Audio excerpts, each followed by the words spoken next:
Hi, Docs for Moms here, and today we're going to talk about pediatric depression. We're going to talk about some subtle differences between pediatric depression and adult depression. If you have followed any of our other videos, then you know, and we want you to do that, you know that there are common symptoms associated with depression.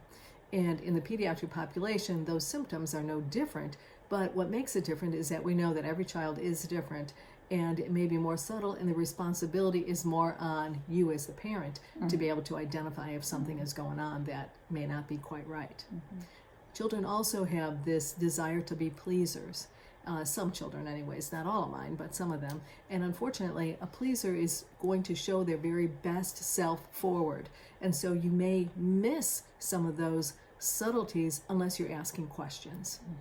So similar to depression in adults, the dominant symptoms that are noted are persistent feelings of sadness or irritability. That's irritability is more highlighted with children. And lack of interest and pleasure in all or other or most activities that they had previously enjoyed. So those two symptoms, lack of interest and persistent feelings of sadness or irritability, for a long period of time, they usually say 2 weeks or more for the majority of the time. That's right. Basically. Yes. And know that you may see that they are in a sport, for an example, and then at the middle of the sports, they decide they don't want to participate. They don't want to go to the practice. And some of that maybe that's just not the right sport for them. But the other thing that may be going on is they're having some symptoms suggestive of depression. And the same thing with friends. If you notice that they're starting to give away some of their prized possessions, that is a red flag. And you need to be asking more questions. And you want to be honest about it. You want to ask very poignant questions. Are you thinking about hurting yourself? Is there something that's making you sad? So you want to be very specific with them. So technically the diagnosis includes not only the majority of the time the patient experiencing or the child experiencing sadness, irritability, and lack of interest, but other symptoms such as feelings of hopelessness or helpless. They're saying to you, I don't feel like I can do this. I don't feel like I have any control over this situation. Having low self-esteem, feeling poorly about themselves, feeling inadequate, like they don't do a good enough job for other people, excessive guilt, difficulty with relationships or social withdrawal. That may be something you as a parent or loved one have to notice rather than the child coming to you and saying, hey, I'm having difficulties. You will overhear conversations or notice that they're not spending time with family or friends of theirs that they used to. One of the things you may notice is a loss in or a change in their appetite and a change in their sleeping pattern, which means that they're not sleeping at all or they're sleeping 10, 12, 13-hour days. That can be a problem. Difficulty with performance. If they're not performing as they did previously, that would be an important one. If they are complaining of pain, abdominal pain, for an example, their neck hurts, they frequently have complaints of that. And also feelings of rejection, and which is a very painful thing anyways, an emotionally painful thing. If they are indecisive, so those are, and they previously were very clear about their wants and their needs, that would also be another sign. Decreased energy. And of course, we always highlight that if your child expresses a desire to hurt themselves or somebody else, that is absolutely important to get them in as soon as possible to be seen. So those are all things that you as a parent, you would notice perhaps faster than your child would bring that to you. Absolutely. So testing and treatment of depression is a little different with children too. There's a little bit more limitation on medications because there are not as many studies in children, but nonetheless, there are quite a few safe medications to take for children. It's important to see a pediatrician first. There are 3 providers that can help you with your child's diagnosis: a pediatrician, a psychologist, or a psychiatrist. However, the first stop is the pediatrician because there are some medical conditions that may need to be ruled out. Right. These are medical conditions that we know can cause depression. And the other medical professional that may be helpful is if you see a family practice doctor instead of a pediatrician. Yeah. So that would be another one. But there are some medical conditions, anemia for an example. So if someone's hemoglobin hematocrit is a little bit low, and it could be because they have heavy periods and then they lose they have blood loss, and that could be a problem.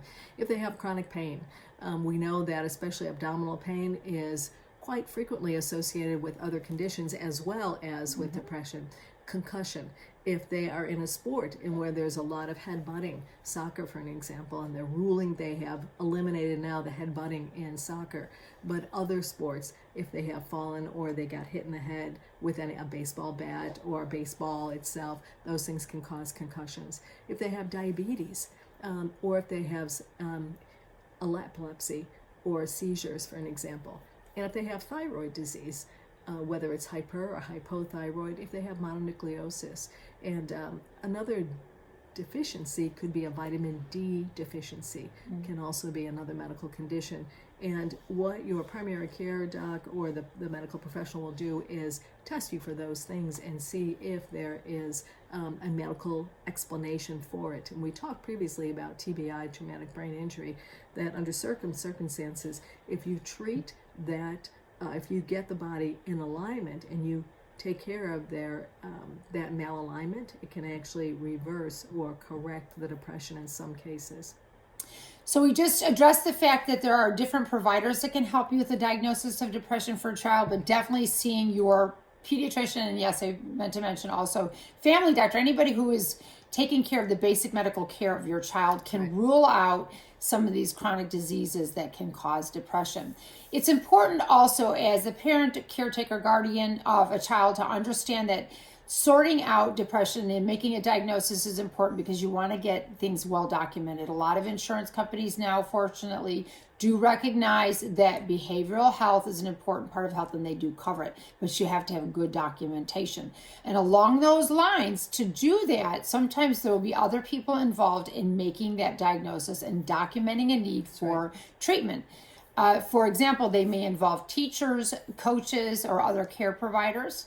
And there's very likely to be some discussion with family members. So we want to remind people not to take offense to that. It's not that they don't believe you as a parent or caretaker. It's simply because you want to be thorough and multifaceted in your documentation of the diagnosis and treatment options. Some of the things that you may notice is if your child brings home a report card or you go online and you see that their grades have diminished significantly, that would be a telltale sign.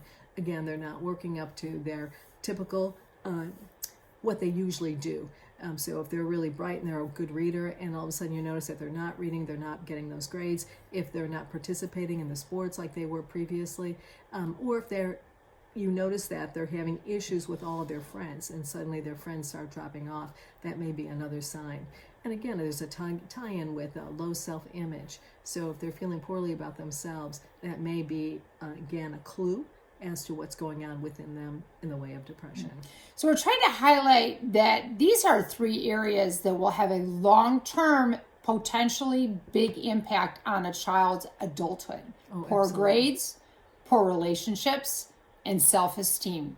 So getting your child in to be evaluated, diagnosed, and treated for depression is really important because it has major, major long-term sequelae for children, probably more so than for adults. And after a while, children can start to identify as a person with symptoms that are really depression traits. And those are not good. It becomes who they are. Right. So as a parent, it's really important not to push aside your concerns about depression.